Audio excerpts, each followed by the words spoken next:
Hello and welcome to another edition of This Week in ITFC History. My name is David Diamond and I'll be joined most weeks by the Renegade Statman to look at the wins, the draws, the losses, the names and the games from this week in ITFC History.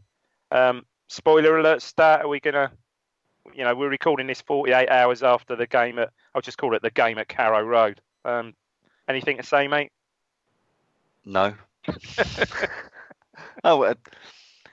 Disappointed, but two totally different teams. One team, at the top of the league, and we're struggling at the bottom. And I think that showed. But it was never a 3-0. No, and also noticeably, when we did get the ball in their box, someone referred to this afterwards, maybe Darren Bent or maybe even Darren Eady, to give him credit. We just didn't get any breaks at all with the ball, did we? No, we did not. We got the ball in their box that often. Well, shit, they didn't get the ball in their box in our box that often. 3 attempts on goal, 3 goals. But yeah, I think we said they unfortunately had the best players at the right end of the 2 best players on the pitch. Zimmerman in defence, obviously Pookie in attack, and that was a difference, I think, don't you? Yeah, I think it was a difference. Anyway, mate, we've got the perfect antidote, haven't we? Go on. We have. So after the success of our 1970s pod, where our 2 older listeners apparently listened to it 4 times, but I think that's because they fell asleep and it was on repeat. Yeah. They loved the 70s, so we thought, well, why don't we try and snare in a few more fans? Yeah. And we'll go for the 80s. So those in the 70s, they'll still enjoy it. They just won't be able to. You remember older things. When you're older, you remember what you were doing when you were 10, but you don't remember what you're doing 5 minutes ago. I can't remember what I had for my dinner, to be fair. Yeah, I can't even remember how old I was when I started that line of that sentence. So let's get cracking. Where we go first, That? It's the turn of the decade, 16th of February, well, almost turn of the decade, 16th February 1980. It's a Saturday, it's a 3 p.m. kickoff. Bobby Robson is in the home dugout, and it's a 5th round FA Cup tie against Chester. Okay, yeah. Do you remember who we beat in the 3rd and 4th round? I do, mate. I do. That was my era. I went both Preston away. We beat them, tucked them up, I think 3-0. I think at good old Deepdale, and then we beat Bristol City 2-1 away. Yeah, I remember going to that on a supporters coach with a load of my mates. Great fun. Great days. Brilliant days. 2 weeks in a row that 2 weekends in a row that we beat Bristol City at Ashton Gate, because the weekend before we beat them 3-0. Tucked them up. That's right. Yeah. And Robson, I think, was manager of the month, wasn't he? He was awarded manager of the month for January, and he actually got his award on the pitch before the game. So good spot there, Dave. Used to be a big old, I don't know if it's a gallon or whatever, a big old bottle of Bell's whiskey. That was it, yeah. I've got some programs here, but not that one. But there is like this Jeroboam or something. I don't know if that's champagne. I don't know if you get that of whiskey. I'm not sure, but I remember seeing a picture. Maybe not of whiskey. Yeah, that would be great. I remember you seeing a picture of Bob Paisley with all his he had so many bloody great bottles of whiskey. You almost couldn't see him. Do you know what I mean? There was so many, not surprisingly. But wow. I think back in those days, it was Robson would win it 1 month, Paisley will win it 1. Robson, Paisley, sort of like that. Well, talking about great managers, maybe you could tell me a little bit about the Chester manager, Alan Oakes. He was player manager for Chester, but doesn't mean anything. So Alan Oakes, I'll give you a little bit about Alan Oakes, is none other than the record appearance holder. Still is about 670 odd games for none other than Man City, mate. Man City, Man City, my friend. Yeah, I'd say Colin Bell. Yeah, same era. Colin Bell, they won they certainly, he'd have been in the team along with Bell that won the league in about 1966, 67 or 67, 68, something like that. Also won the cup in 69, beat Leicester. So he'd have been in that team. I think you could safely call him a Man City stalwart, mate. Wow, I've never heard of him. Apologies to Alan Oakes. Yep. Chester were in the Division 3. So we have to convert that. Yeah, so that was in League One or the third tier. And League One, unfortunately. Yeah. Can you imagine playing in that? Look at Chester, things like that down there. You go watch him playing in League One. Well, and Chester were doing quite well. They were 5th. Yeah. So, not before the playoffs. So, but 5th would have got you. Well, wouldn't have got you anything because there was no playoffs, but still. 5th would have got you 3 places away from a promotion spot. Yeah. Well, do you want to go through the teams. Which team do you want to go through? Go through first? Town first, because All right, go on, so let's just look at this. Look, this is. I reckon you could name them. So we've got Cooper, Burley and Mills, Osman and Butcher and Defence, Tyson, Walk, Muren, with Gates, Brazil, and Clive Woods making up. I bet that was an actual 11 that was probably only seen because I only ever seen that day probably because Clive Woods, obviously no Mariner, who I assume was rested because I did look at this. We had a midweek game and then the following week we had the biggie away at Liverpool. Yeah. So probably had a niggle or something and sensibly rested. This was Clive Woods' final appearance for Town. His 267th appearance. Wow, great serving, great player for Town over the years. Obviously man of the match in the cup final, ran Arsenal ragged at Wembley.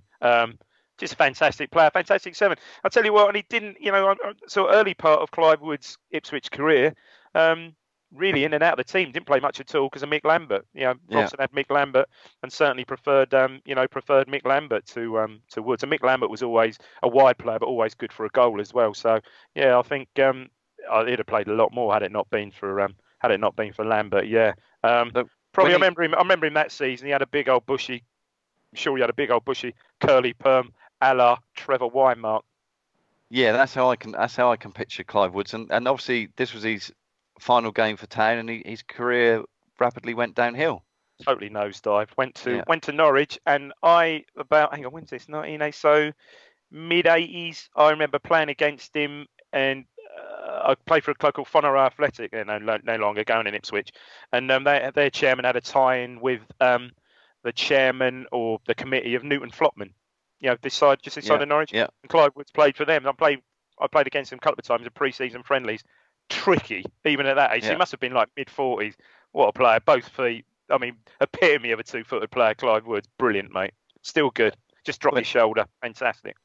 Whenever I go up and visit my sister-in-law who lives north of the county border, obviously go through Newton Flopman. You do. And there's that bridge just as you're about to. There's a small bridge as you're going through. Yeah, the mill, Duffields, isn't it? Yeah. To the right, there's a wall.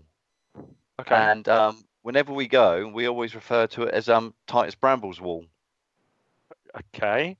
Because I think if you search Titus Bramble and Newton Flopman, he crashed his car into the wall. Did he?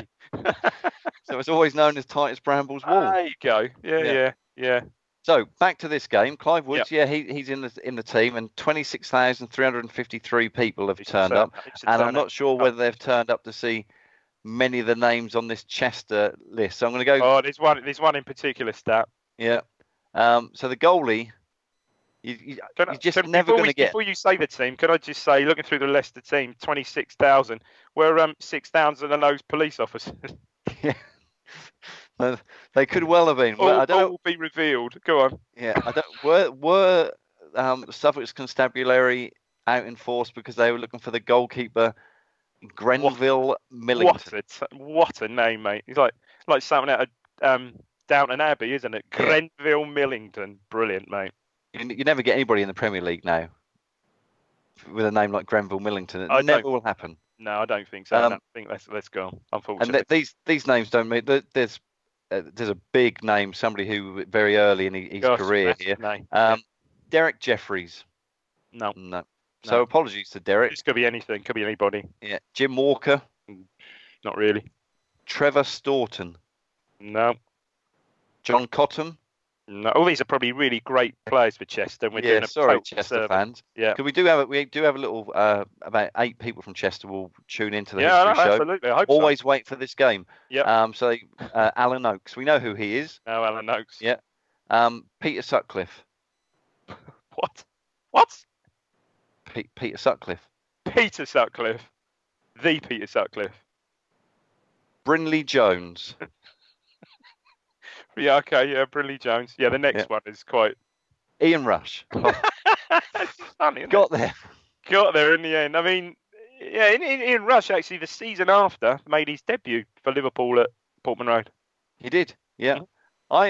If you'd have said to me, if ever was a quiz question saying where did Ian Rush make his Chester debut? I would always have said this game until I did the research for this game, and he played about 34.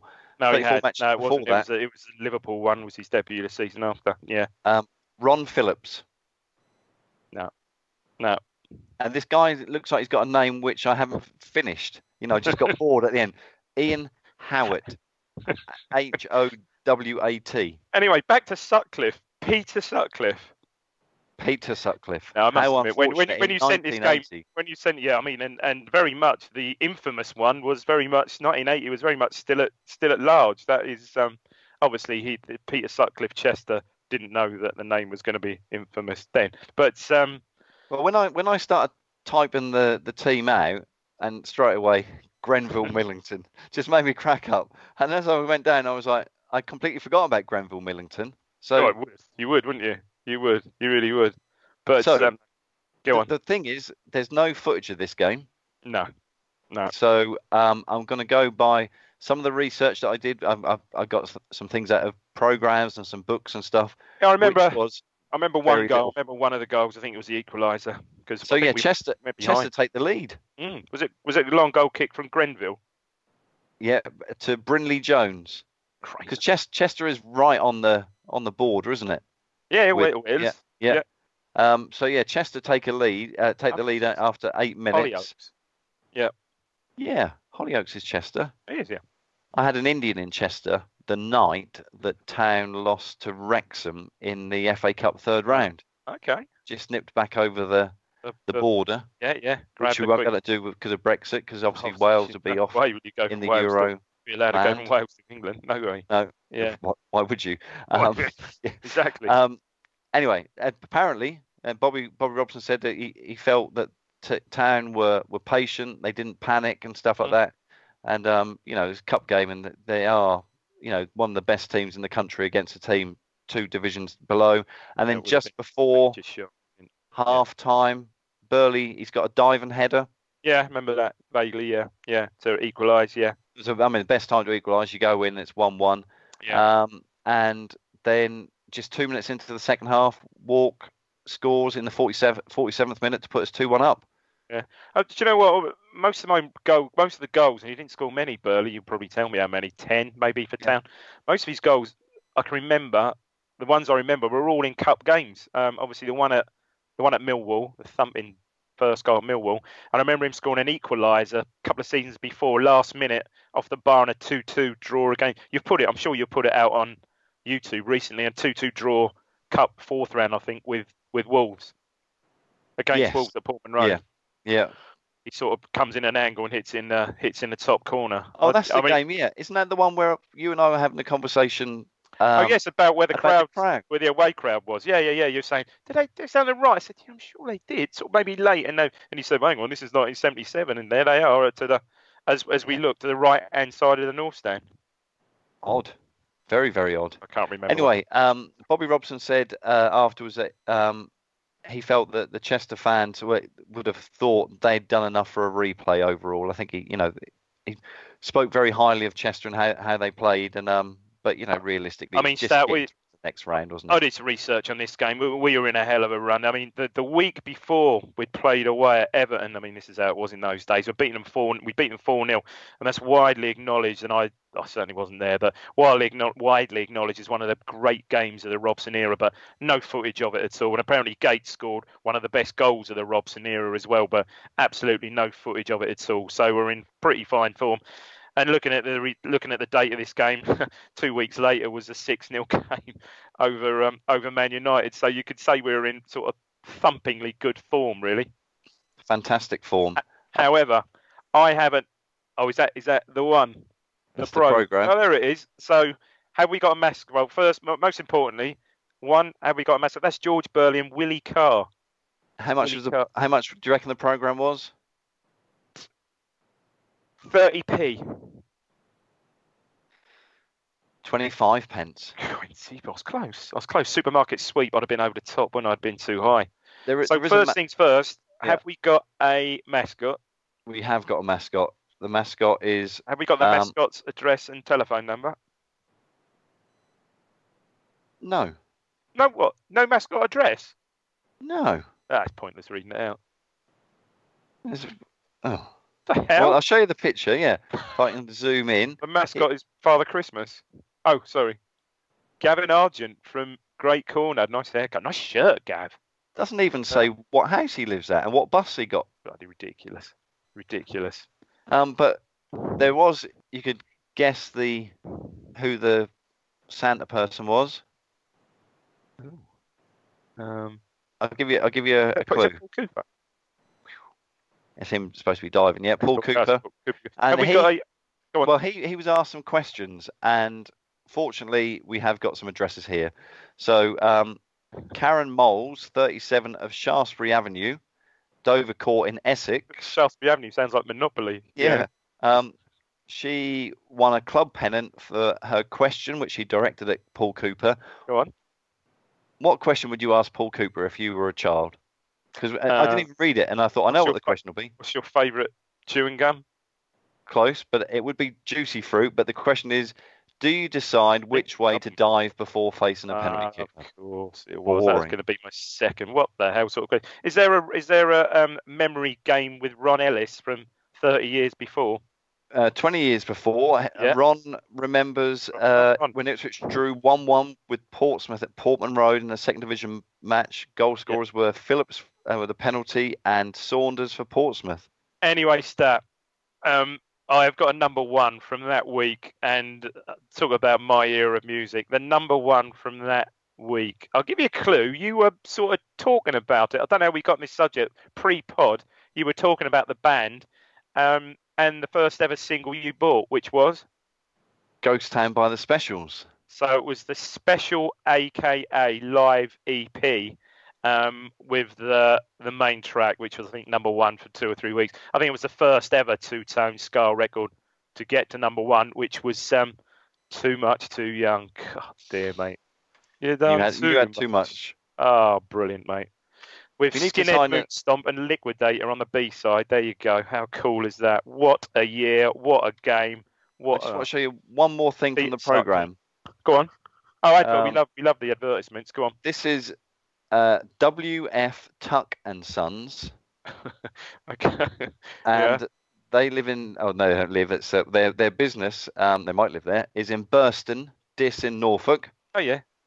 So that footballing hotbed, good to see that Town got the adverts from. No, comes from Burston, Diss in Norfolk. It's Trevor Wymark. Well, there you go. There you go. Sad. And this is to do with, I think it's to do with feeding animals. Yeah, because it says more and more farmers are using tuck feed. I'll get to the point in a minute. Not because of what we say, but because of what the picture they pass to each other. That tuck feed builds healthy figures. And then they've got a big bit above it here. And it says, this is a winner too. One picture that's worth 1,000 words. Does that have anything to do with animal feed to you? Oh, nothing at all, mate. I don't know where.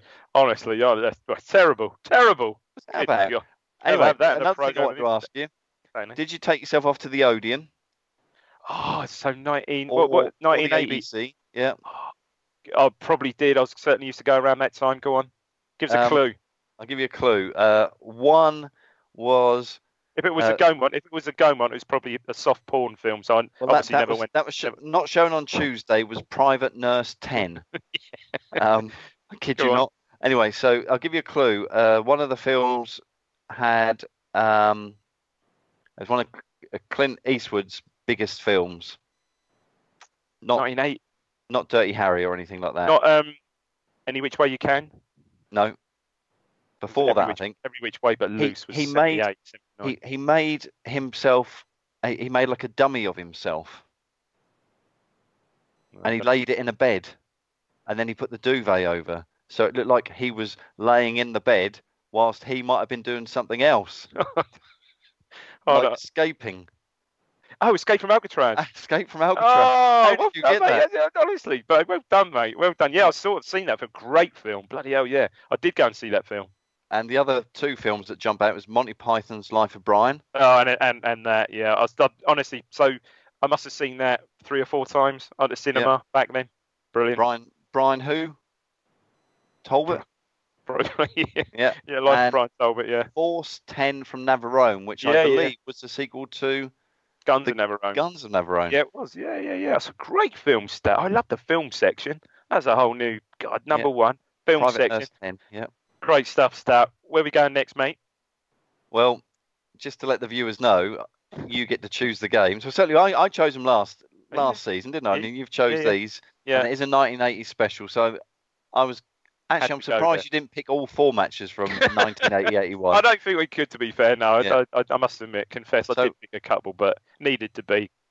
So this is my favourite ever month of supporting Ipswich Town. Got to be. Other than probably February. No, but probably. Probably is still my favourite. A close second would be the month after the cup semi-final to the cup final, of course. That was pretty good. You're so lucky to remember these things. Sorry. I was at the game, but to be honest with you, it was I don't know.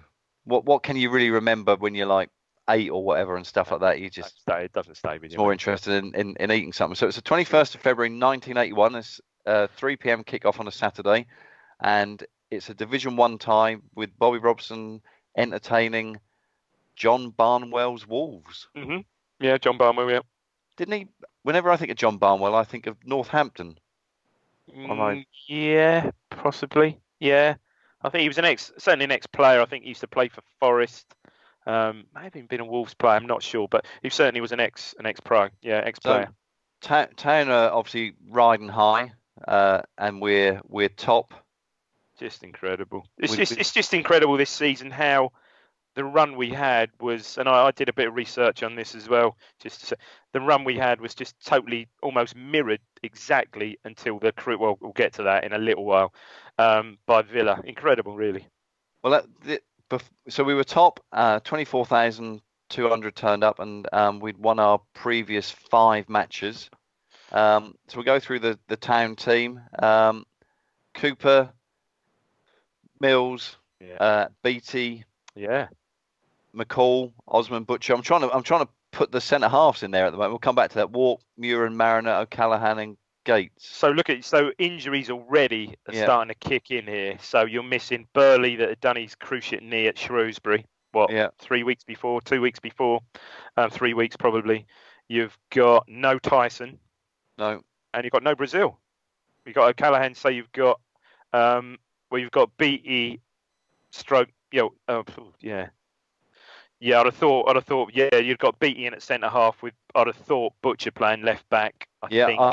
I've got the programme as you were saying that, and fortunately back then the numbers were like from 1 to. So you knew what the position was. So looking at it in the programme, got Butcher Mills 3. At 2, Butcher at 3. Yeah. Osmond 5, Beattie 6. And you've got McCall in for Tyson, I assume at 4, and O'Callaghan in at 10. Yeah. Yeah. Wow. Yeah. So do you know what? If you could have relied on those, so we've got 3 players out, so that's still a strong side. If you could have put that side out for the latter part of the season, that would have been good enough. I think that side would have probably been good enough. Probably without a doubt. Probably. It was when, no disrespect to these guys, when the latter part of the season you're having to rely on Kevin Steggles, Tommy Parkin, Robin Turner, who brilliant, great servants to the Town, but just not up to that. Not up to that level. Always quite rated O'Callaghan. Actually, he was a good player. One of the few players Robson signed in about 4 seasons, I think. Yeah, no, great player. Wolves have got there's a few names down here that ring bells to me. So Paul Bradshaw, I remember him being their keeper. Yeah. Jeff Palmer. Yeah, right back. Yeah. Derek Parkin. Derek Parkin played for years for Wolves. Yeah. Peter Daniel. Yeah.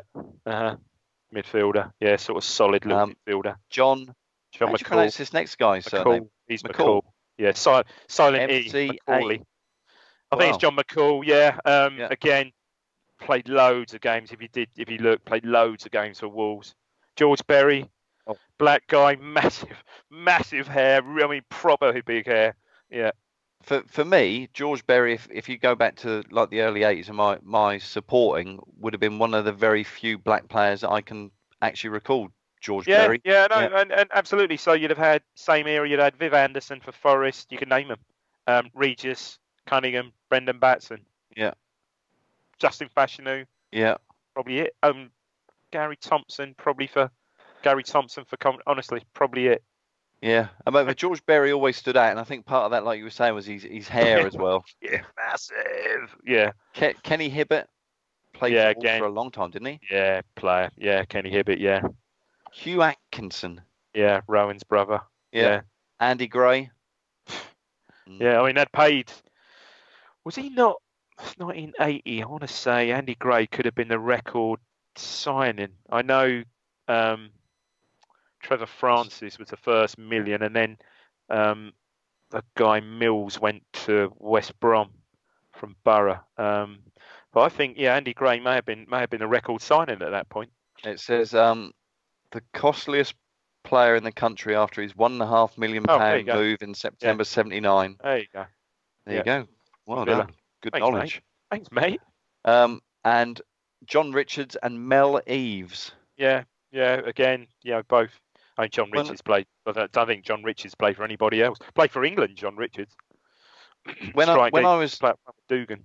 started typing out the team, there was one name that I thought I was going to see in it, and I was surprised. Emlyn Hughes, and I struggled to get in the team. Probably on the way out then, Stat. I think it captained them, when was it, 1980? It captained them the season before they upset Forest in the League Cup final. They beat Forest 1-0. Funny, I think Gray scored, he did. And I'm sure Emlyn Hughes was captain then, but probably just starting on the way out then. Yeah. So Wolves take the lead in this game. They're attacking the Churchman's end, and the ball's just inside our half, and it's kind of whipped in the cross from the left, and Gray gets ahead of. Good goal. Brave. Good Butcher goal. Puts it past Cooper. Yeah. 3 minutes gone. Probably a shock in the run of games that we were to be 1-0 down. Well, listen, I've put with this game more than any. This game I put about to embark on a golden run of games, and it just was. But go on, more of that in a minute. Golden run of games. Yeah. 20 minutes later. Town equalised, and it's a lovely bit of one-touch passing when you look at it, and it finds its way to Walk, who lifts the ball over the keeper. It's a lovely shot how he puts it in, and the other thing which is amazing is that was his 29th goal of the season.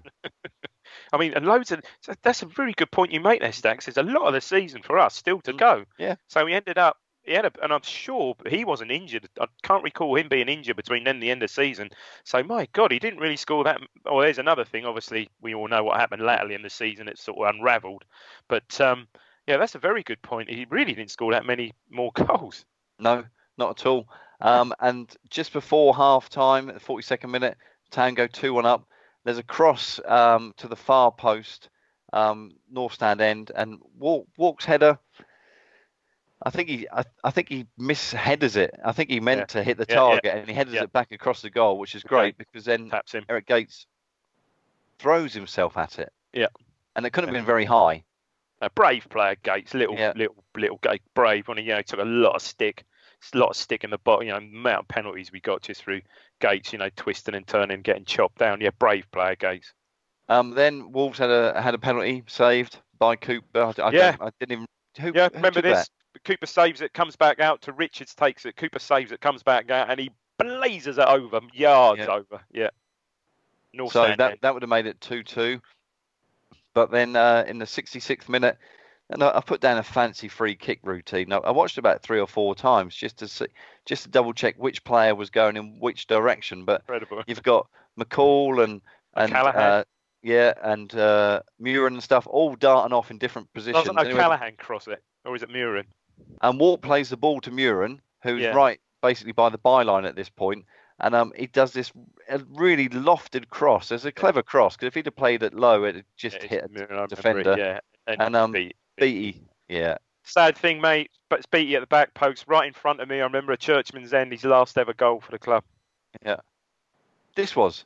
Yeah, last ever goal for the club. Last ever goal for the club, and his penultimate league game for the club. He used to play one more game. More of that later. Yeah, I was going to say. But it's just incredible. So so this was our 6th consecutive win. So what a run. But Villa were the same. Just talk about matching us. This was the 5th match in Villa's 7-game winning run. They just, we just couldn't pull away. I think we were top by a point or 2 or 3 points, but just couldn't pull away. Yeah, we were. But they after won. this game, it was our 30th league game, and we were top with 46. We've only been beaten twice. Yeah, and Villa were second on 44. Yeah, just knock for knock. And they had won that day 2-1. I did a bit of research there. 2-1 win over Palace with a brace from Peter With. Now, a bit on that, Tammy Abraham on that incredible game last Friday, the 3-3, when he scored, it was his 20th league goal of the season, first Villa player to do it since Peter With in 1980-81. Wow. I thought we were bad that time because, it was for a while, was it Jono? And then we had Murphy and Pablo or Cucci. Did Pablo score? So that was... Nah, Pablo. Did he? Pablo couldn't have scored 20 goals this season. He was, I'd love to think he did. Yeah. In my dreams, he did. Yeah. In my dreams, he scored about 40.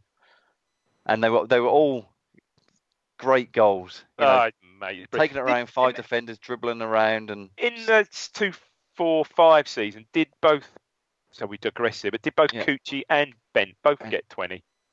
Yeah, I keep wanting to say, was it 19? Did they both get 19? Oh, you might be right. No, I might be getting confused with the Marshall and Eminem strike force. Oh, did they both get 19? Oh, you might be right. So right. many goals. They've only got a small brain now, but very little.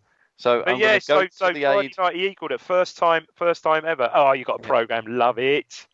Go on, Stat. Look at that. O'Callaghan and Viv Anderson. Yeah. And how much was this program cost?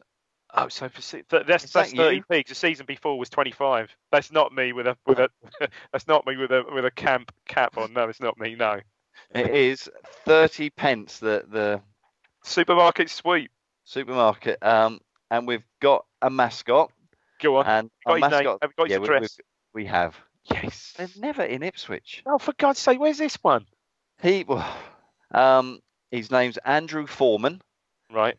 Of 14 Town Lane Road. Yeah. Where the hell was Bury that? St Edmunds. Bury. Okay. Yeah. Bury. His favourite player is Paul Cooper, and he attends Guildhall County Primary School. He doesn't walk to school on a Thursday and Friday with his mother. He walks home by himself. So that was all in the programme back then, all that information. How would they have the address and stuff? There he is, Andrew Foreman. Yeah, got on that. Well, Andy. I call him Andy. Well done, Andy. Yeah. He lives at number 14 Town Lane. Probably not. So you're talking 30. Hang on, 1981, 38 years. Obviously, he's probably not there now. Who? Look, Stat, a great feature. Yeah. Have you got any films for me? Films. I've got a great photo of these Walking two. Mariner. Yeah. About them being the great goals race. But I've got to show you this bit, Dave. Let's not rush it because you're right. It was a golden era. So even before Rich and Harry from Bath were there, the town programme were actually doing their own preview of upcoming games. And it's a big bit on our UEFA Cup opponent, St Etienne. Just a inconsequential game coming up. Oh, look at that shirt. That has got to be one of the great shirts, and it's that. It has, look yeah. At that shirt. Wow. I don't know what I'm showing you there now. Johnny, you show me Michel Platini. Yeah, let's have a look there. Michel Platini, that is a quality shirt. Wowzers. Le Coq Sportif. Look at that. Brilliant. Yeah, what a player. My dad never liked him for some reason. Don't know why. So then we've got a bit about for a stat. Getting there. Go on. Here we go. Go on. Well, so we've got the ABC and the Odeon. Yeah. Wow. It's soft porn, isn't it, again? At the Odeon, there was one about a young girl who was kidnapped by 7 oldish men. They look quite old. What? They weren't very tall. I think they kidnapped her. Oh, that's what I remember. Snow White and the Seven Dwarfs. Snow White and the Seven Dwarfs, yeah. And then you had good description, Stat. Love it. That was a U. Yeah. My Bodyguard was on screen 2. That was an A. No. This one you were telling me about the other night on screen 3, Lemon Popsicle. That was an X-rated film. No, don't think Never so. saw that? No, don't think so. Other films to mention were Warlords of Atlantis. Oh, right, yeah. Patrick and Divine Madness, which I thought was a compilation album for Madness. Certainly was, mate. Yeah. It certainly was. Divine Madness. Madness, A film as well. I don't think it's a film about the group somehow. You're going to like this, right? Go on. So we're going to play an opposite version of Pointless. because I don't want you to give me a pointless answer because I've only got some answers here. Right.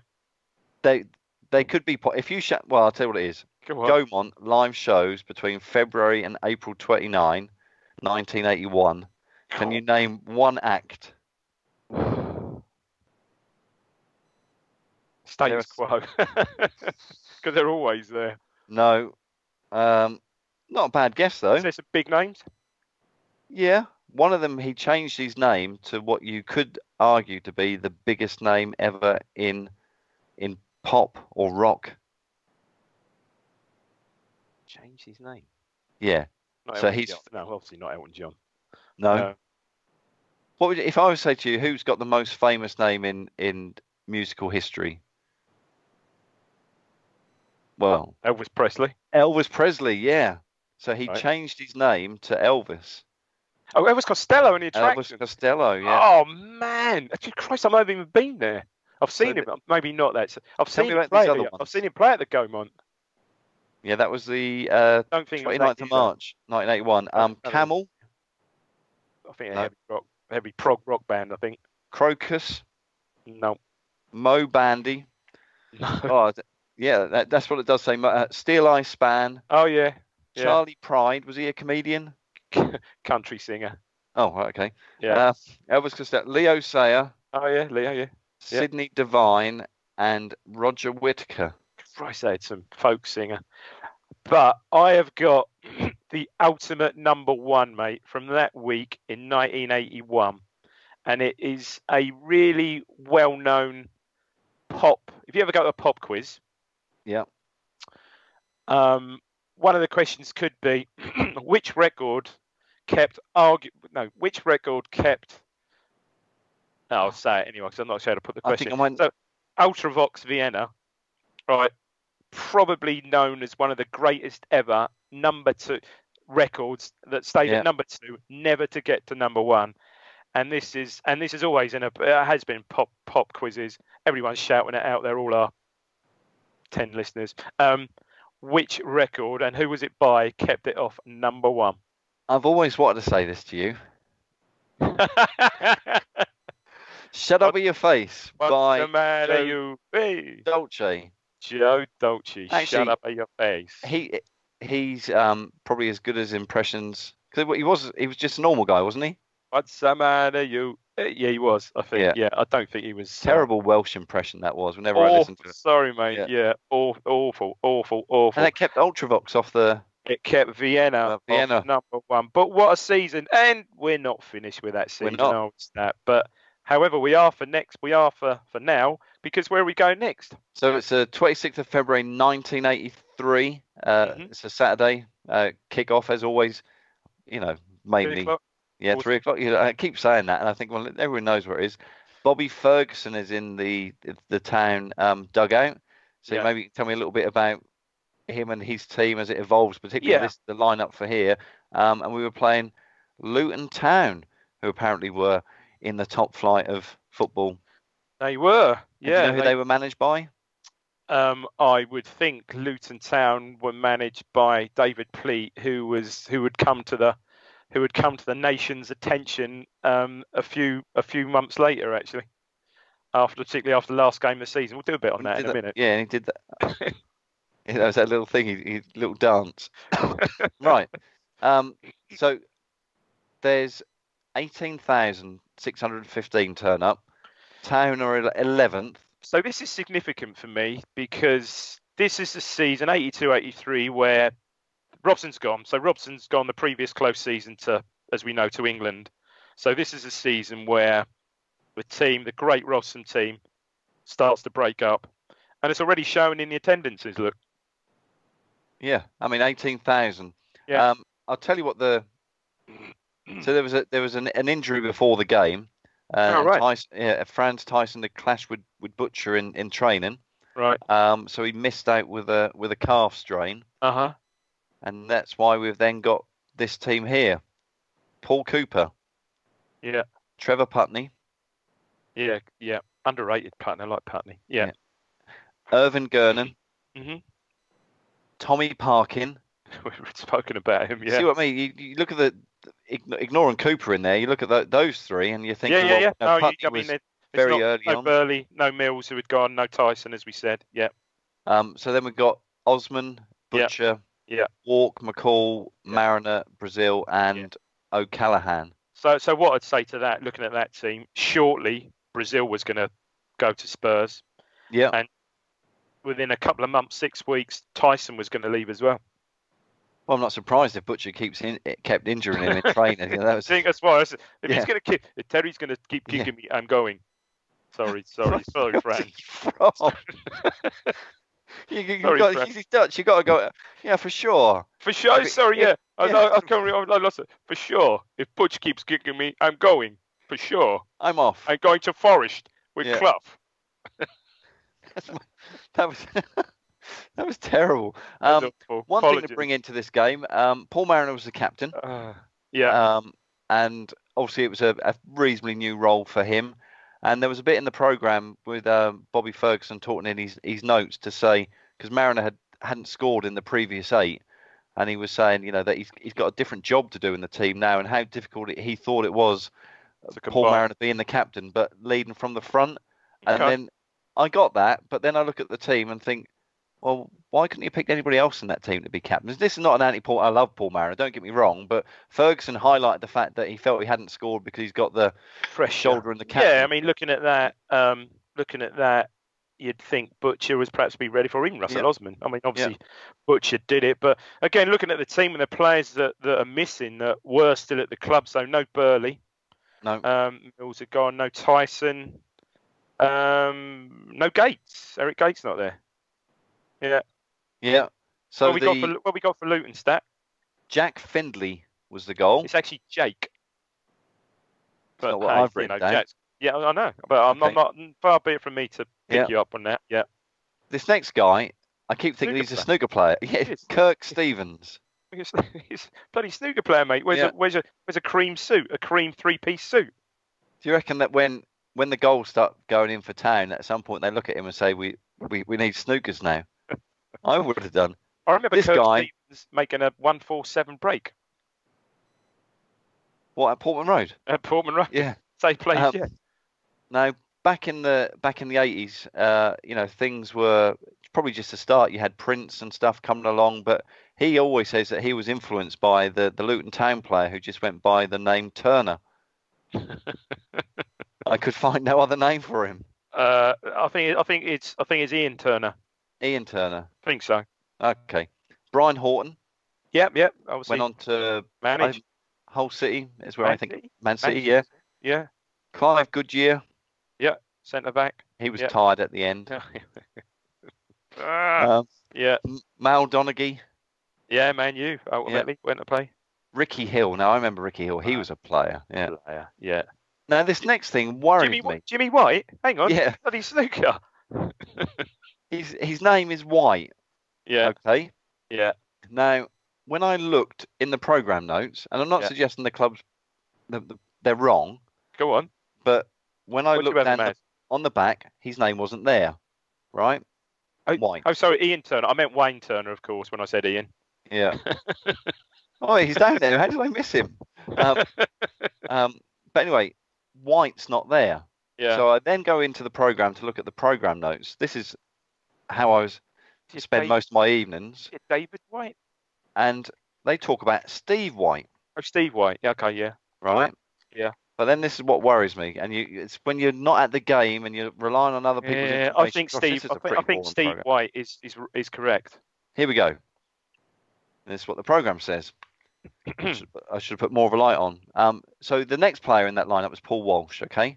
Yeah, so the programme says it was from Charlton that Luton made one of the season's best signings in capturing lithesome Paul Walsh. Okay. And allowing last season's top marksman, Steve White, to join the Londoners in part exchange. Oh no, this is confusing. So who is that White? Have you got a picture of him? White? No. I know. He wouldn't be there because he's gone to Charlton. Paul Walsh, yeah. Oh, it's a programme balls up, isn't it? You know, if you are a Luton fan watching this, tell us who White is. Stevie White. Yeah, Lil Facillo, yeah, and David Moss. Yeah, left winger, good player. Yeah, good Luton side. That I mean, they were, he. What that side's known for. He kept them up that season. Pleat kept them up, and what we were talking about earlier was the last day of the season away at Man City. They whoever won went down. They beat them. I think Luton needed a win. City needed a point. Luton got a win. Raddy and Tish, I remember, scored the goal, and that's when he had a nice beige suit and nice tan loafers on, didn't he? And he was across the pitch at the end like this, wasn't he? David Pleat. Yeah, that's what he'll be known. Skip as he went along. Known for that, and also curb crawling, I believe. But anyway, let's move on. Didn't have that in the programme. So the disappointing thing about this game is that couldn't find the goals. No goals. So I'm just going to tell you how the goals went in. Second minute, Brazil scored. Yeah, vaguely. I remember Putney scoring. Yeah, 46th minute, Walk. That's his 16th goal of the season. So still weighing in with goals from midfield. Yeah, amazing. And in the 56th minute, you're right.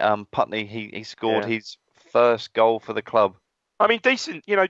We went on to finish 9th, so decent, although way off. First season, other than when we missed out when we won the cup, when we had a terrible season in the league. First season we'd missed out in eons. Europe, 10 seasons probably in Europe.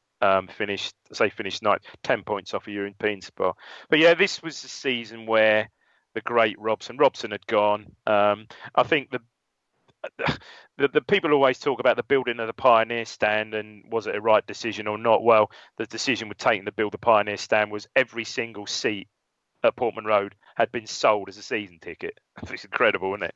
So, the Pioneer Stand, the decision was made to build that, and I don't know, probably quite correctly at the time.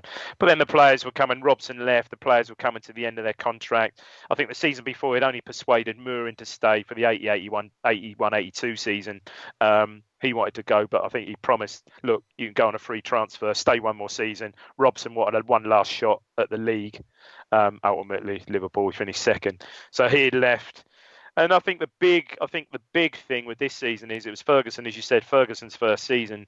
And I think wanting to put his stamp on the team and perhaps on the club, he got rid of Mills at 32, got rid of Mills in, I think, October that season. I think he started the season, sold him to Southampton, and he had, 2 or 3 more brilliant seasons at Southampton because Robson had left him out of the England squad, so he was no longer an England player.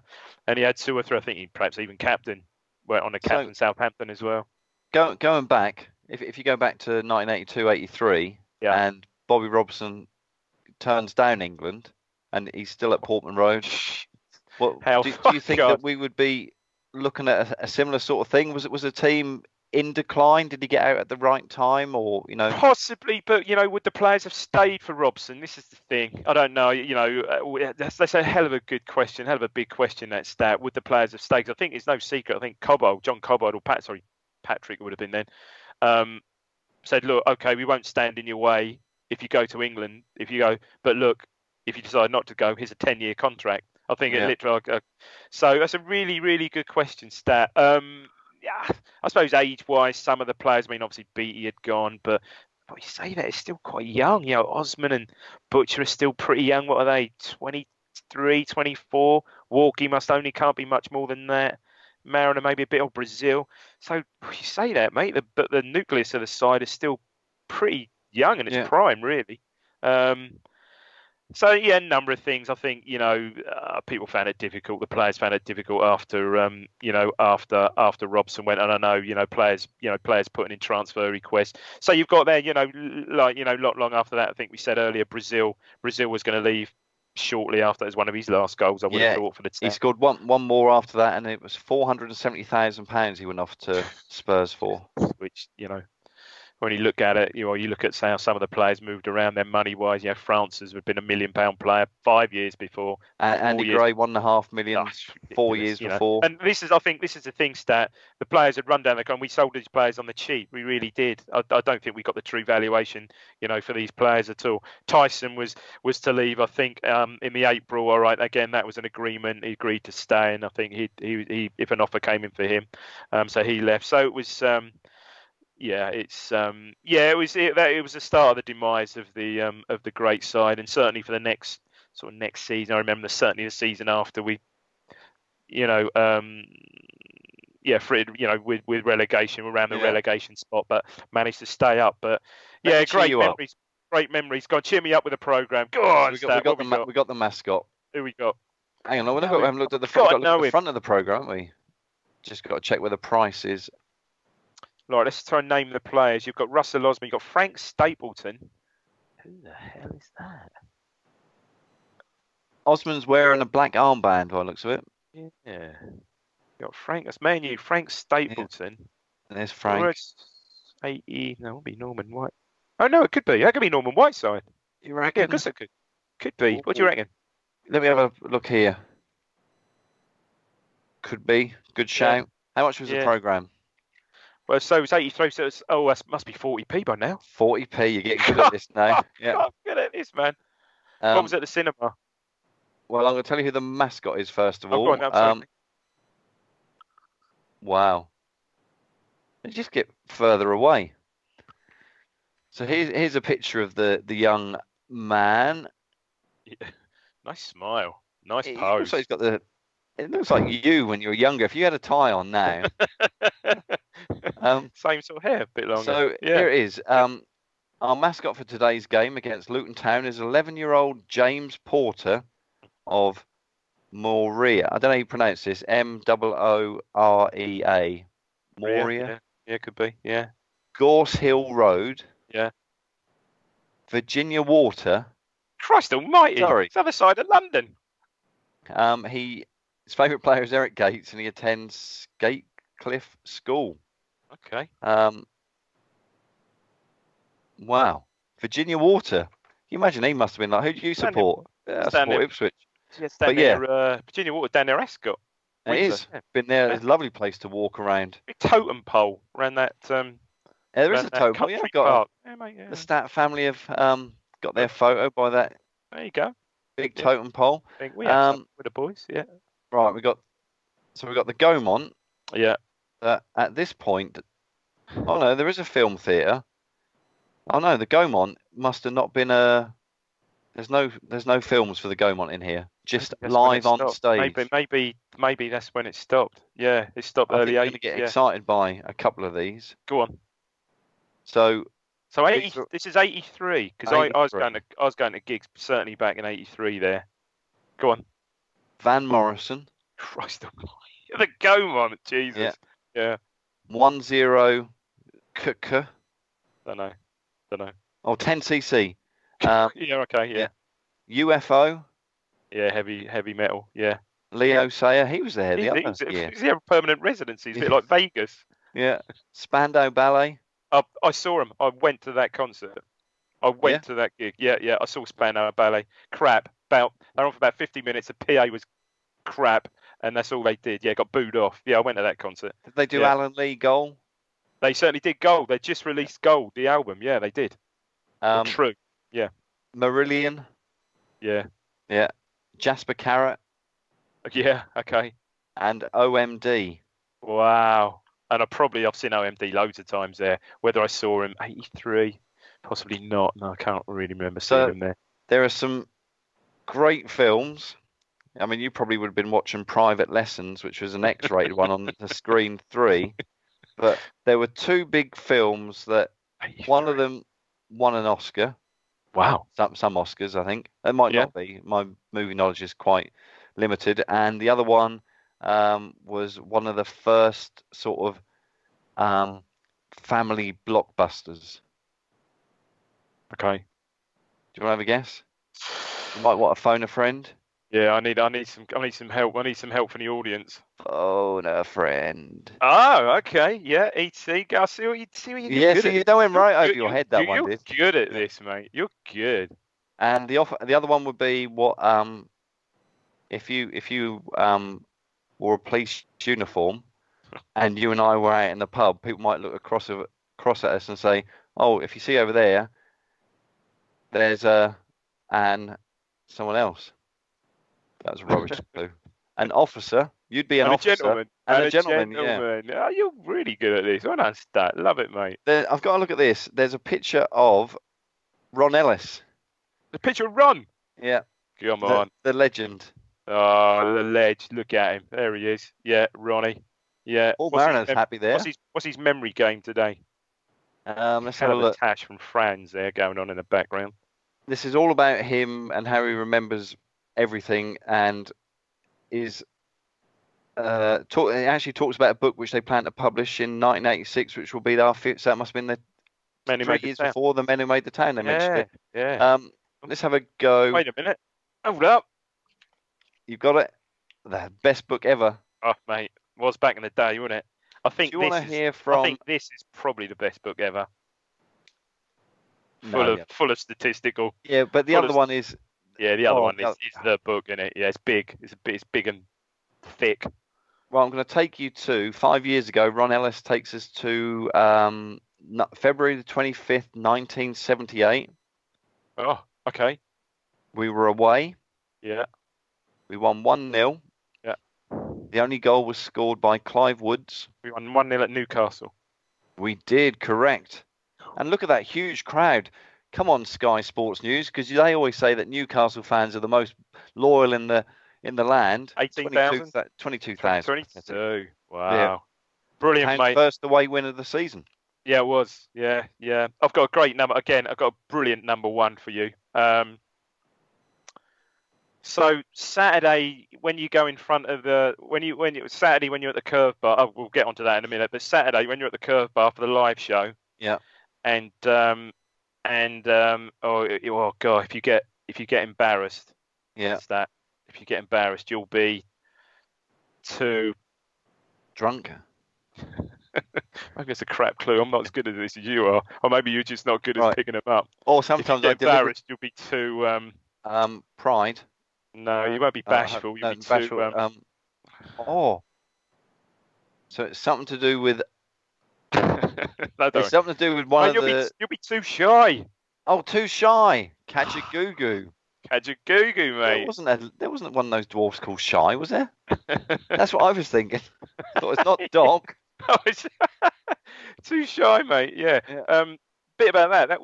That was one of the songs on the very, very, very, very first. Now this is what I call music. That's what it used to be called. Album.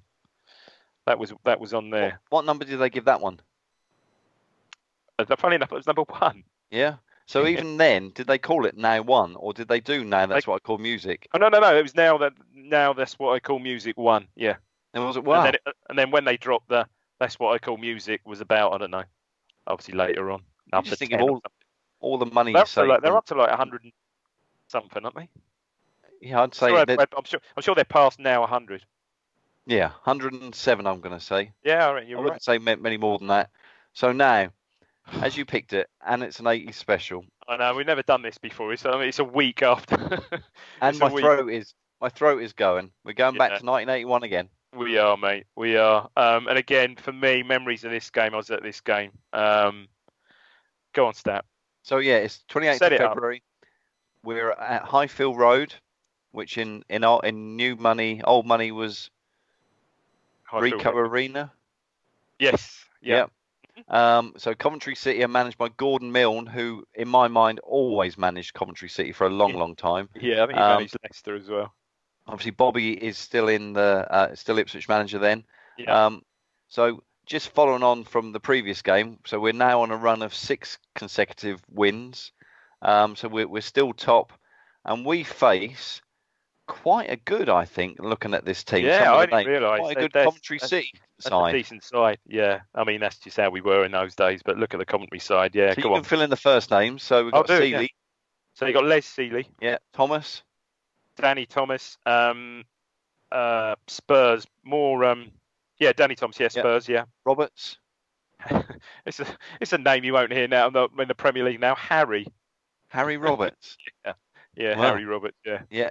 Jacobs. Steve Jacobs. Yeah. Dyson. That's Paul Dyson. Yeah. Paul Dyson. Yeah. Vent Hoover later on after he left football. Gary Gillespie. Yeah. I'm going to say Paul Bodak. Peter Bodak. Went on to play for Man U. Flying winger. Quick winger. Daly. Jerry Daly. German newspaper. The old ones are the greatest, aren't they? Thompson. Well, I spoke about him earlier. Gary Thompson, big black striker. English. Tommy English, yeah. Came from round here, Tommy actually. English. Yeah. That sounds like he could be a wrestler in WWF or something like that. It all sounds in like the he old should be. school, yeah. Sounds like he should be in Peaky Blinders or something. Yeah. Tommy Shelby. And Hunt. Steve Hunt. Steve Hunt.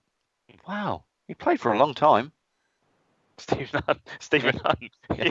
He played till he was 53. Yeah. Still didn't score. Still did. Well, he did. He did at Charlton, to be perfectly honest, didn't he? Didn't score at us, did he?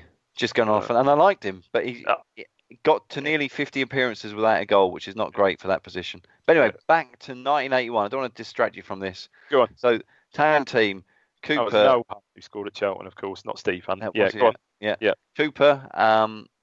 So we've got Mills and Beattie. Let me stop you there. Beattie's last league appearance. Playing at left back. Beattie's last league playing at left back. Played 2 more games. Played St Etienne away and the Cup semi-final, which was his last game at Villa Park against Man City. That was it. Done. Sad. Incredible, isn't it? Yeah. Osman and Butcher were obviously, cemented as the two centre halves there. Yeah. Midfield of Tyson, McCall, Murin. Yeah, strong side. Yeah, and you strong. look at this. Mariner, Brazilian, Gates. Yeah, that's strong. That's strong. Yeah, I mean, Beattie was probably only then playing at, 70%, probably 80% max, probably. But yeah, what a strong side. Look at it. Yeah, again, This game shows how strong we are. We're top of the table. We won the previous 6 or whatever, and then we decide to go out and you see the goals how they go in. 32nd minute, Brazil. Tyson's got this lovely dribble and pass. That's what I always remember about him. Great, isn't it? Like he's sort of like, I don't know, he doesn't, because he's not quick, so he doesn't. Yeah, he dribble. That's what it is. He dribbles past players, and he's incredible. He's got really sort of like a body swerve, isn't it? More than anything, it's just carves them open. It's brilliant. Particularly then, it stood out because when you go back and look at it, I'm not saying that the football back in the 70s and 80s was agricultural, but a lot of what you see was a player getting the ball and then just kicking it past the defender and running after. Yeah. I mean, what I would say about this game, you look at the footage of that game. I remember being soaked on the terraces. I think it was open terrace. It was horrific. The game was horrific. Probably to the point of, I remember, forking over the pitch at half time and thinking, shit, they were going to abandon this. It was that bad that day. It was churned up, and so he puts a pass into the box, and Mariner just finds himself in the wrong position, but Brazil then just kind of leaps forward like a gazelle and from 3 yards out sticks it in the back of the net. 32nd minute, 1-0. No mercy from 3 yards. Yeah. So you were at this game? Yeah. Went with my mate Dinger. I remember went with my mate Dinger, bless him, and like 5 of us in his Mark 1 Ford Escort. There you go. Wow. On the old no A14 in those days, mate. On the A45 through bloody St Neots and places like that. Yeah. Would you agree that the Mark 3 Ford Escort was the best of all of them? The Mark 3. I had a Mark 3 Ford Escort, so I'd say yes. Yeah, they were great. Yeah, they were. Do you have an XR3 I Stat? Was that the only one? No, I didn't have one, but I would have done. I think that when I was old enough to drive, that would have been heavy insurance, though, mate. Yeah. Even those days, that would have been heavy. Yeah. I've got one now, though. Nice. What? Yeah. XR3i, yeah. XR3i, yeah. Soft top, cabriolet. Yeah, sorry, go on. Leather seats. Yeah. Wow. So I'm hoping you remember the next goal because it was a great goal. Tyson's got a lovely pass, just weighs it in towards Gates as he's running into the penalty area, and he's got like this messy like finish. It's just you can just kind of say what the goal was. Just a fantastic goal with the pass and how Gates then took the ball and then goes around the defenders and stuff to put it in the back of the net. Does he? I seem to remember him. I seem to remember the footage of this when he does a little forward roll afterwards, doesn't he? That's it. Yeah. Yeah. That would be a little forward roll being. It would be with Eric, wouldn't it? Yeah. 2-0 up after 47 minutes, and then we've got what was the goal of the game. And the thing that stood out for me here was first of all how high up the pitch Russell Osman is. So clearly in the highlights we've maybe had a corner or something because he's still kind of he's certainly in halfway line, and he stabs in his leg and gets a ball, and he just puts his foot out and the ball finds its way to the feet of McCall, who from 25 yards fires it in. He was in the team because Walkie was out injured. Yeah. Mm-hmm. Yeah. So of course, no walk. Yeah, of course. Yeah. My notes are always in a. No, you're right. Yeah, I should have picked up on that. Yeah. And then 83 minutes, Osman's even further up the pitch. There's a short free kick that goes back to Gates, and his cross finds Osman, and it's an unusual header. Bad goalkeeping. Les Seeley. Seeley does not. No longer with us, Les Seeley. Yeah. Tyson was outstanding, and 4-0, top of the league, 7 wins on the trot. Who do you face now? You're away to Saint Etienne. So what a run of games, and I know I've said this on the pod before. What a week! This is arguably my favourite week in ITFC, the favourite week in ITFC history. So we played at Coventry, we won 4-0. So we go, spoiler, but we go to Saint Etienne on the Wednesday, I assume, maybe Wednesday, I guess. 4-1. So that's 8 goals, 1 conceded. Then to this day, on the following Saturday, so in the week, we play Forest away in the Cup quarter-final and we draw 3-3. To this day, one of my top 5 Ipswich games I've ever been to. Yeah. Unbelievable. And then, of course, a replay where we said before we beat them 1-0 the following. In that 10-day spell, those games, yeah, I'd say it's my favourite spell of being an Ipswich fan. Unbelievable, mate. You're telling me, and I'm going through the fixtures, and I'm thinking, hang on a minute, he's got that wrong. And then I realise that I'm looking at it from the Wolves programme. So what interests me, actually, is when you said that, because the actual... when did we play Forest in the replay? So we played them on the Saturday. Oh, following Tuesday. So what was going to be that season was Saint Etienne away. Yeah, I suppose Villa, was it? Forest away. Then Villa away was on. So we didn't play Villa. We played Forest. In the replay. Yeah. Then we had down Tottenham. 1-3-0. Yeah, and then we've got Then we've got Saint Etienne. So when does that Villa game? I know Villa comes reasonably late. Yeah. Villa comes. Well, I'll tell you when Villa comes. Villa comes after the Cup semi-final. So because it's it's midweek. So we lose to Man. This is incredible, mate. So we lose to Man City on the Saturday. Yeah. And then the following, I want to say Tuesday, could be Wednesday. We're back at Villa, and we win 2-1. I remember I didn't go to that game, and you remember thinking, oh, shit, we won it now. Yeah. Well, God, what a result. And then, of course, injuries kicked in and it all proper fell apart after that. To the tune. So I looked this. So the last 10 games, this is where it all. So we lost to Man United 1-0 after that Spurs game, I think it was. And in last 10 games, we won 3, drew 0, lost 7. Yeah. Even a few draws in there. 6 points. And Villa were just consistent. Last 10 games, won 5, drew 2, lost 3, 12 points. 6 points diff. And I think they ended up winning the league by about 4 points, maybe 3 or 4 points in the end. We lost our last game. We were top scorers, 77 goals, so they're 72, plus 34 goal difference against plus 32. But if ever you needed, a squad, that's when it all caught. And we all know the story that we played 66 games and Villa played 40, whatever it was, 4 or 5 or whatever it was. Can I ask you a question? Yeah. Do you love 1980-81? Because just listening to you then, it sounds like you're full of heartache. And it is still, and I'm still, the likes of people that are watching that, Jules, I'm sure Jules and Ian, people like that, can still feel it. That was a season where, we were the best team in the land. We were the best team in Europe. No, all right, Liverpool again won the European Cup again and beat Real Madrid, I think. But, it wouldn't have taken much more, honestly. We'd have beaten Spurs in the cup final. Seriously, although Spurs had beaten us, but we'd beaten Spurs 3-0 the very next week. There really wasn't a lot of squeak between us winning all 3. Unprecedented, really. The Man U treble. All right, it's not the European Cup, but certainly, the league, the FA Cup, and the UEFA Cup. It was just incredible. And it all started. You go back to that game in 1980 against Chester, I think it was, when we're talking about it, and it all started where they stumbled on it, but suddenly withdrew Gates to play in this formation behind Brazil and Mariner. Well, or was it the front 3? And then it's so clever, if a game got a bit tight and a bit, Gates would just withdraw into midfield. It's just, probably. I don't know. I still look back on that season, and Burley, who was never injured, Burley had a brilliant injury, almost injury-free. He was a real big miss, I think. I know McCall was a good deputy and stuff, but it was such a settled back for them that he was a huge miss.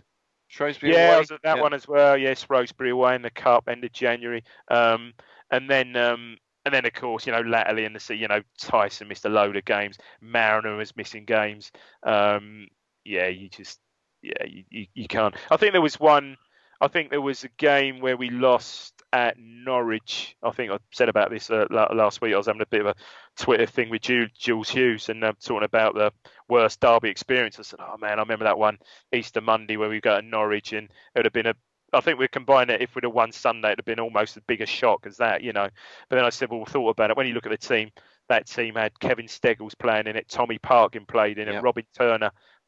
It just all, it goes back to what I was saying earlier. It just all caught up with us. But mate, what a season! But sorry to say, obviously it's only a week after that Wolves game. Joe Dolce's still number one, mate.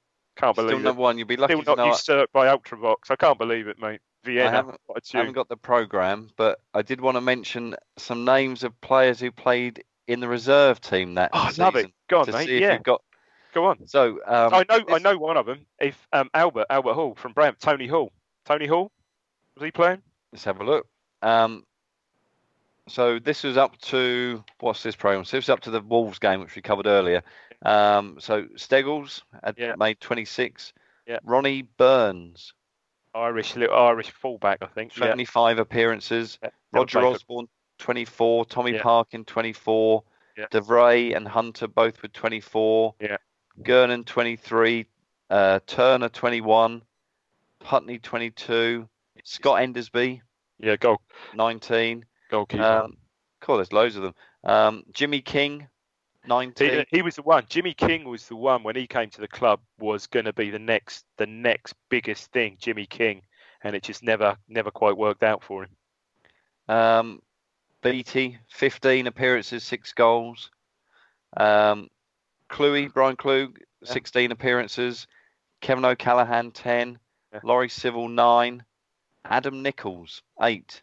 Vaguely remember him. No, not Tony Hall. Wait a minute. When you're at home, if you're watching Pointless and they're saying, I'm shouting out. Are you shouting out saying, get on to the pointless answers? You have to wait. Yeah. Very well done if you said Adam Nichols with 8. Steve McCall, 6. Peter Shields, 4. Yeah, fullback. Scottish John fullback. Wisendorn. No. So his surname is YZENDOOM. Wisendoom. No, don't know. Remember him. Colin Clark. Oh yeah. Went up to Northern Ireland International. Clark with an E. Yeah. Dave Hubbock. Yeah. Another. Yeah. Played for Sudbury. Went to that game. Scored at Wembley for Sudbury. Yeah. Yeah. Alan Brazil, 1 appearance. So we're down to the people who've made 1 appearance or 1 start. Paul Cooper. Yeah. Mick Mills. Yeah. Bloody hell. Yeah. Trevor Sad.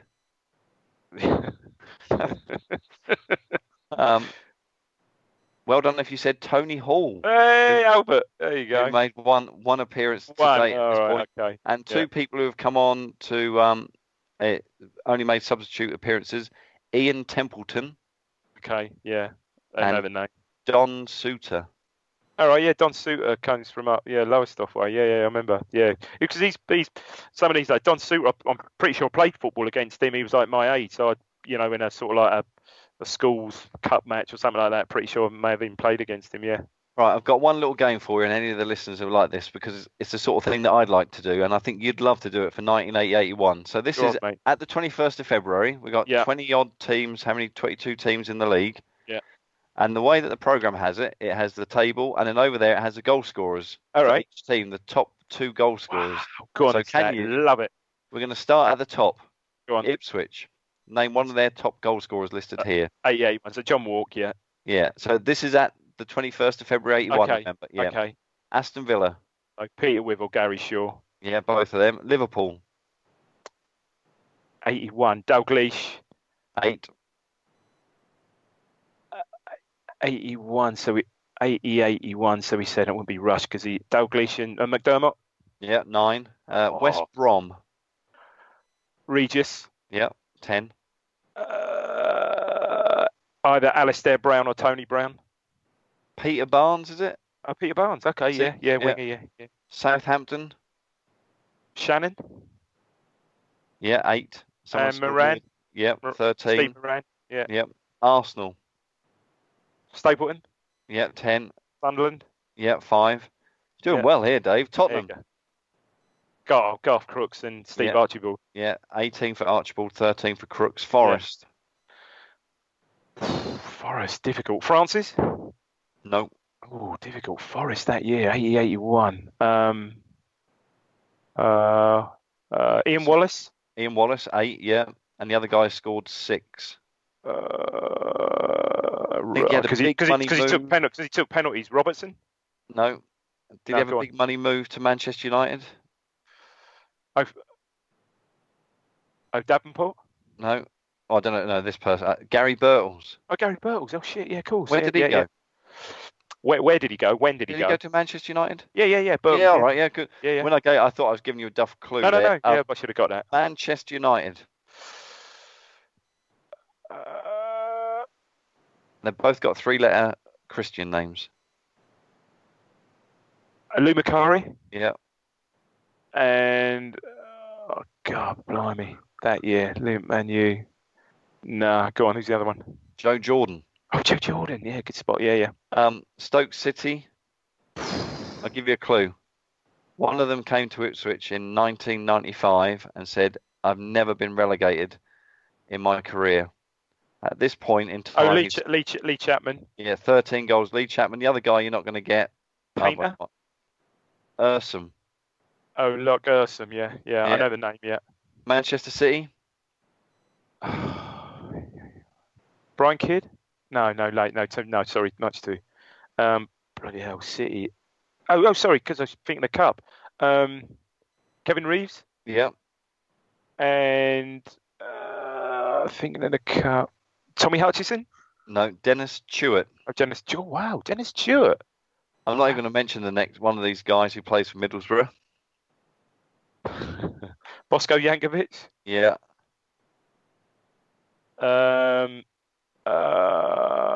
Billy Ashcroft? Johnston. Oh, Craig Johnston, who went on to Liverpool. Invented the Adidas Predator. Yeah. Coventry. Oh, we should do this. Gary Thompson? No, we've done Tommy English? No. Oh, shit. Hang on, wait a minute. One of them, you might see it in your German newspaper. Oh, Jerry Daly. Hey. Yeah.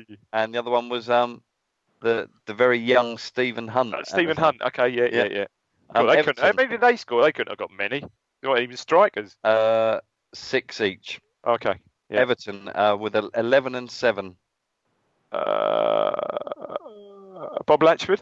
No. 88, 81. Peter Eastoe? Peter Eastoe got 11. Yeah. The other guy has got 7. I think he might be Scottish. It won't be Graham Sharp, would it? Too early. It might be who the McGroom marries in Scotland. Joe McBride. Yeah. Okay. Yeah. Birmingham. 81. Worthington? Yeah, 12. And the other guy scored 6. Most famous for never ever being approached or becoming the Ipswich Town manager, despite being talked about being the next Ipswich Town manager for the last 10 years. He's been out of football for a while. Oh, God, he's one of those ones. Kirbishley. Kirbishley, yeah. Yeah. Leeds. I think one of these went on to manage in the Premier League. Arthur Graham? Yeah. Yeah, well, really? It's Graham. I thought it was George Graham, but no, it's Arthur Graham. Yeah. And one other, Leeds. Oh man, I'd never get this. I reckon you would. That's a good clue. I reckon you would. Someone would. No. What would you do if you wanted to put wood in the fire and it was too big? Log. Yeah, but how would you make it smaller? You might have to chop it. Yeah. Oh, it's obviously not in then. Harris. Oh no, Carl Harris. No, it's not Chopper. Okay, Carl Harris. Yeah. Welsh Harris. Yeah, well, that was a rubbish clue. Yeah. Sunderland. I don't even know who these two are. 8 and 7. Raoul. Yeah, Raoul.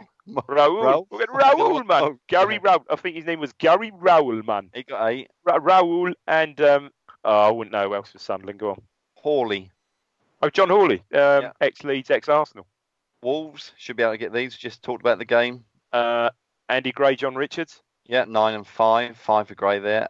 Brighton, Irish international. Michael Robinson. Yeah. And the other guy, Jerry Ryan. very popular surname in England. Gordon Smith. Yep. Norwich City. This is an interesting forward line. Wow. Norwich City, crikey. 81, yeah, Fashanu. Yep, 12. Um, if you were a manager and you had Justin Fashanu, who was, lightning quick, stuff like that, wasn't big built, you'd kind of want him with a big centre forward to help him and protect him and knock the ball down to him. Yeah. Like a big fat guy. No, go on. I don't know. He's big, fat. Right. Big, fat. And his first name's Joe. Oh, Joe, bloody hell, Joe Royal. Shit, Joe of course. Royal, yeah. Joe Royal, oh, man. Yeah, Joe Royal. Yeah. Good one. He scored 6. So all of the viewers are pleased now that we're down to the last 2, which is Leicester. Lineker? No. They both only scored 4. One knew his place. Linux? No. Leicester. Flipping heck. Melrose? Melrose? Yeah, I said one knew his place. Oh, Jim Melrose place. Yeah, Jim Melrose, yeah. And the other guy wasn't old. Oh, yeah, Young. Yeah, Steve Young, I thought. Yep. Tony Young, yeah, Young, yeah. And Crystal Palace. Hell. Expensive. Went on to score a lot of goals. Clive Allen? Yeah. And the other one, it sometimes masquerades as a pretty poor goalkeeper for Coventry City. Seeley? Yeah. Tony Seeley. Tony Seeley. Well, that's pretty good. I'll tell you what. What do you reckon? Not bad. I'd give you. If you're grading it, one of your students' papers. 1 to 9. I don't grade papers, but if I would, I'd give you a solid 7. Yeah. Geez, thanks, very, mate. very good pass. Not bad, mate. Not bad. For old money, that would be like a B, I'm guessing. For crap, a B. Yeah. Mate, so there you go. Enjoyed that, mate. Unbelievable, brilliant. Enjoyed that, absolutely enjoyed it. I suppose the next one is obviously a 90s. I'd throw it out there, if there is anyone listening still. Throw it out there. Any suggestions? Any games? Obviously from the 90s, we've got the brilliant 91-92 season, even from the infamous 94-95 season, which we always thought was the worst season ever, but we're sadly mistaken. Yeah. And then, do you think we've got room for another 9-0? No, don't even say that. Leeds, and then of course through to the Burley, through to the Burley years, the latter years. We'll have to do a 90s, and funny enough, talking about that, the next this week in ITFC history, we're doing live. We are. No, I don't think we can give it away. Spoil it. We can't give it away, but we can say it's a 90s game, I think, can't we? We can say that much. And people are coming along to watch us on stage talk about it. I hope you've got the programme from that game, Stat. I hope we've got a mascot. Right, we'll have to... And if it's an address, get hold of him. Get him along.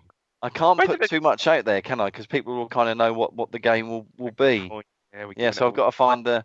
But it's going to be a good night. Well, particularly when you and I are on. I'm not sure about what the rest of the night will be like. Yeah, obviously with the highlights, with the highlight of the show. And have you got that little stand, £5 selfie with diamond? Yeah, that's right. Yeah. All proceeds to the I don't know. We haven't decided yet, have we? No. I was going to say, I wonder what you were going to say there. I was going to be careful. When the pod would have been just violently cut at the end. Ben's just cut it. We didn't say anything. But so that's sold out. And we've that kicks off at 7, I believe. Yeah. And you. Yeah, I think we're in the second half of 3, if you can have 3 halves. I'll bet, yeah. I know I'm on doing the review of tomorrow. You're the star. You should be on everything. Is it true that you asked for a throne in your own dressing room? A rider, yeah. I asked for some just yellow Smarties, nothing else. No, good. take all the blue ones and the green ones out. Because I can remember that Ben said, "What do we all want?" We could all have one request, and yours was, your own dressing room, and mine was a bodyguard. So that's what I'm, I'm looking. I'm well supported by the Statman family, who are going to kind of see me in another light and think, why on earth did we pay £8 a ticket to watch this? Exactly. Yeah. Only no support from my family. No, my eldest is coming. Yeah, my youngest is brilliant. So I said to my youngest, I said, Kieran, you coming along? I listen to you. I can hear you. I can hear you every Sunday night. Why do I want to come along to that? So totally derisory. Yeah. And Mrs. D, no interest at all, which I'm pleased about because you'd only heckle, so that's fine. I'm worried about heckling. Definitely. Looking forward. Well, my son and about 4 of his mates are coming, and I know they're probably going straight from football to the pub beforehand, so there'll no doubt be some heckling from there. But looking forward to it. I mean, we've got some people are coming from far and wide. I know Daryl's over. I think Dennis Sullivan's over. Dennis Sullivan's over, I think, from New York. I think there's even a guy, Alex, I think, is over from Oz, I believe. Yeah. So superb. Yeah. Do you think they'll be asking for their money back? It's a long way to come just to watch us. It's a boo! Get off! Well, that's probably because they've heard about the prizes. So, Ben's doing the CV game. Yeah. And our friends at the Greyhound have donated a meal voucher. Yeah. Second prize is a meal. That's a meal for one, isn't it? Second prize is a meal for two, I think. There you go. Yeah. The old ones are the best. Yeah. Tom Van Hulsen, author of Game Changers, has donated that's great. A signed copy of Game Changers. Yeah. And our friends at the Terrace Life have donated. I think they've donated. It hasn't arrived yet. One of their excellent retro cups, with the kits on it. Oh, and they're the really other good. thing is a 1990s, and they're telling me it's a one-off. It's a 1990s ITFC replica training kit. Looks great. When you see it, it's in the red, the white, and the blue. And they produced it a while ago, and it took them ages. There was something to do about the badge, and they got the badge on it, but then they weren't allowed to use it, I think, from a copyright point of view. So they've got donated 12, that. Yeah, so it's actually a one-off. The only one that they've got that actually's got the badge on it. Yeah, that's brilliant, isn't it? Shall we pause this and cut it again, and then just mention that they gave us a mug, and then you and I can sell it on eBay and absolutely make a bloody fortune, mate. They'll never know. So there you go. You're like a dog with two tails tonight. Superb, mate. Stat. Really enjoyed that. Hopefully we'll keep the good feeling going for the game at home to Derby tomorrow night. Hopefully. I think we need to win that one. Yeah, we've needed to win a few, so we might get it right one time. I think we will win. I think we might if we show the same spirit and the same same spirit and same performance as we did on Sunday. I think Derby can be got at. Yeah. But my only fear is they got quite a potent attack, I think, and our ex forward might have something to say about that. But anyway, Stat, really enjoyed it, mate. So do you think he'll do one of his funny celebrations that he did, last season? He had like the Mario Kart. And he had a few, didn't he? Yeah. Yeah. Hope not. No. No, I hope he does. I hope he celebrates. We've gone all through this, for God's sake. Yeah. I hope he does. I hope he doesn't, because that would mean he scored, Dave. Well, no, is that? Yes, okay, yeah. If by any chance we're 4-0 up and he gets a late consolation, I hope he celebrates. Will you stand up and applaud him if it's 4-1 and you? Not where I'm sitting tomorrow, Stat. I can't really, can I? I've got, you've got. In the posh seats. I'm in the posh seats tomorrow, so I've got to be a little bit. But yeah, I'll probably give him a polite Is that round. why you started getting dressed now with the shirt? Is a tie coming? You slowly getting ready. Late home from work, mate. Late home from work tonight. But brilliant, mate. Love that. Really enjoyed it. We'll catch up. We don't catch up tomorrow. Usually you ignore me at football. I know, at Portman Road. That's fine. We'll catch up Saturday. Looking forward to that. It'd be brilliant. Looking forward to it. Cheers, Dave. Cheers, mate. Cheers, Stat.